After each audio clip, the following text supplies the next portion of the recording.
What's going on, guys? It is Andrew here and welcome to another video. Today, this is not a gameplay video, this is a top 5 video. I don't do a lot of these on my channel, however, with the fact that the new Forest update is coming out in 7 days, multiplayer is pretty broken right now, and the fact that I don't want to start a series like a new season on the Forest with only the update coming just around the corner a week from today, I figured I'd do a top 5 video because I've wanted to do one of these for quite a while actually, and I figured that now is the perfect time. So this is the top 5 things we need to see in the Forest, if not in the next update, because I doubt we're going to get all these things in the next update, but sometime relatively soon, or else the hype for the Forest will die down and sales will go down and people will just stop caring about it. And you know, when this game came out in May, this game had an insane amount of hype behind it, and then, you know, as things were really broken and sort of kind of got bland after a while,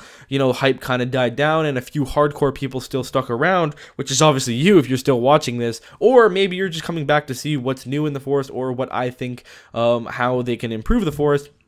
But nonetheless, here is my list of things that, you know, kind of need to be in the Forest sometime very soon. Now, at number 5, this is probably, it's a very important thing, and it's not that it's not as important, it's just not as important right now immediately in the game, but it is more islands.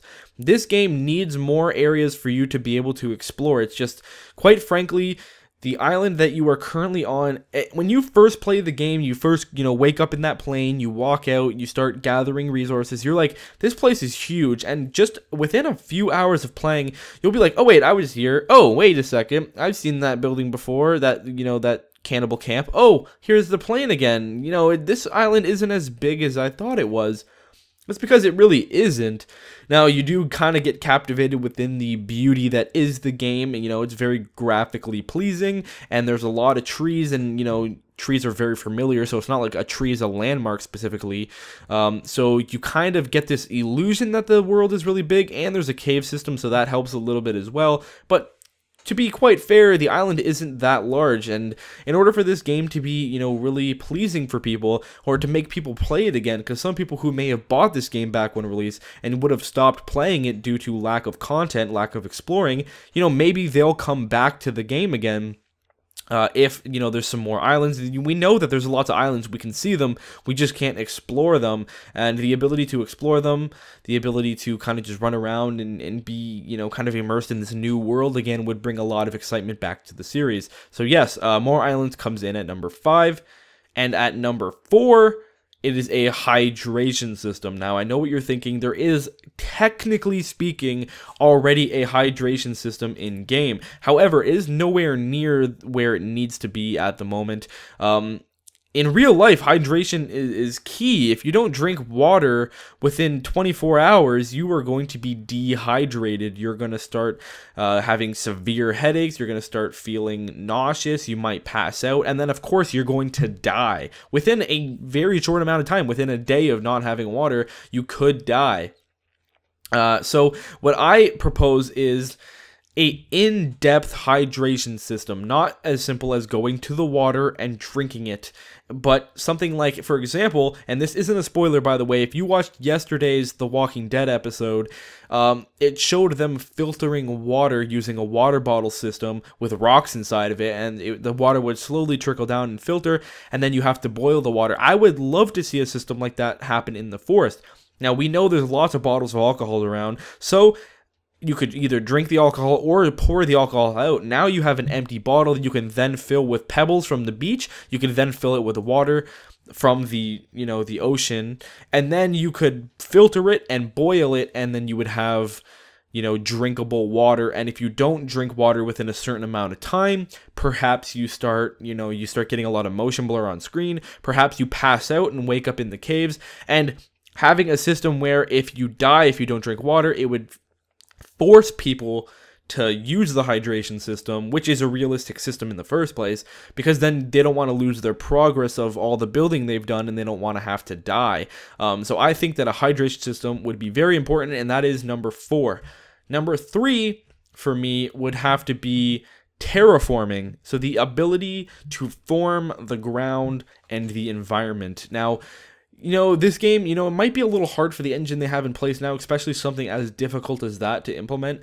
But what I'm thinking here is maybe we don't have to dig giant tunnels, although that would be super cool if you could kind of dig your own way, kind of hide stuff in there, use it as storage, use it as a hiding spot.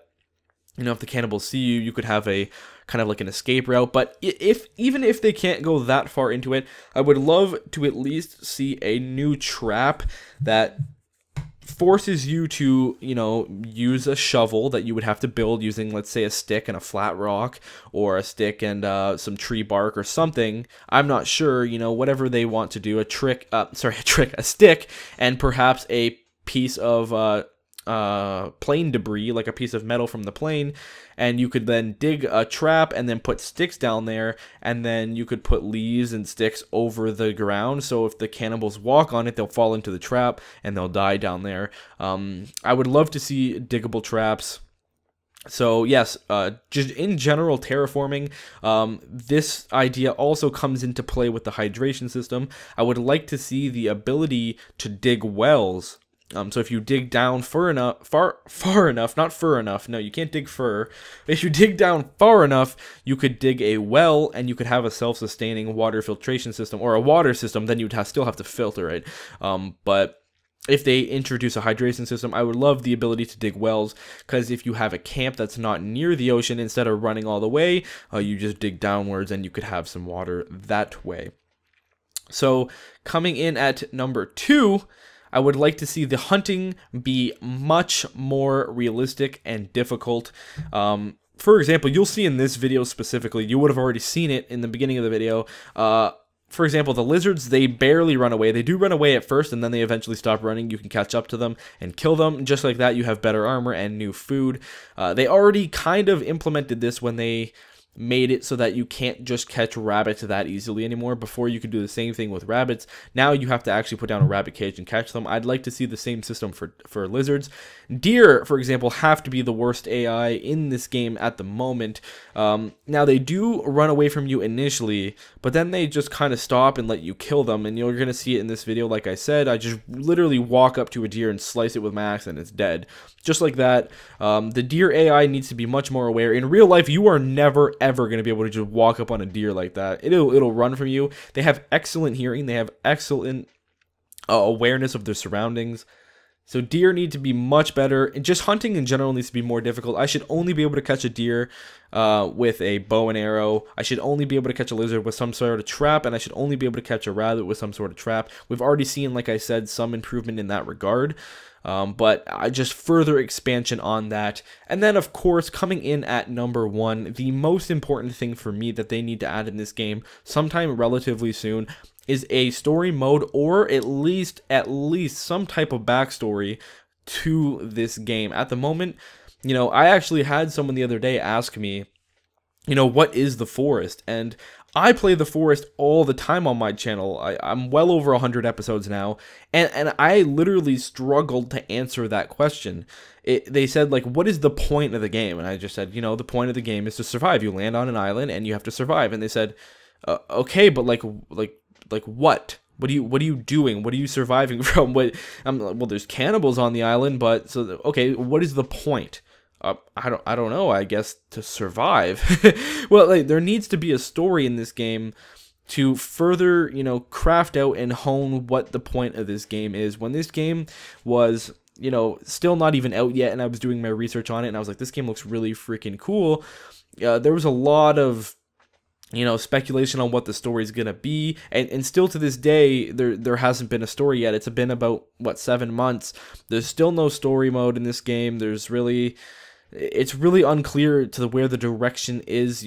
For example, the only thing we know so far is that you were in a plane, the plane crashed, and the cannibals took your son. We need to know where the son is. There's a cassette player. They could easily make findable cassettes around the island where you could, find those cassettes, and then, get maybe some recordings from other people who may have survived as well. Or just some type of, maybe some, newspapers or or something. I'm not sure, just something that'll give us some insight on what's going on the island. Who are these cannibals? You know, why are they so hostile? I guess because they're probably cannibals. I guess that would be the easy answer. But like, who are they? Why are they there? What is this island? Where is this island? Where is my son? Things like that need to be answered for the community in order for this game to grow and stay relevant as a survival game. And this genre, the survival game genre, is blowing up. And for the Forest to not just be forgotten, just to be another one of those games, it needs to implement a story mode soon. But that is my top 5 list. I hope you guys enjoyed it. You know, it took me some time to put together this list because there is a lot of things I could have said, but these were the 5 ideas that I thought were the best and that would fully help this game out a lot. If you enjoyed the video, guys, please leave a like. Comment in the comment section below if you either agree with my ideas, disagree with my ideas, if you hate my ideas, or if you have anything to add. What do you want to see? Not just want either. What do you need to see in the Forest for your interest to stay peaked for this game? Because the reason why I still do this game is because I feel like it has so much potential, but it's gonna lose that potential if it doesn't implement some very necessary things. And I think the most important, like I said, that's why it was number 1, is a story mode. Like I said, thank you guys so much for watching. If you're new here, subscribe. New videos every day. I love your faces. I can't even do the smack, but pretend I'm doing it. You'll hear it coming. I'm gonna smack you.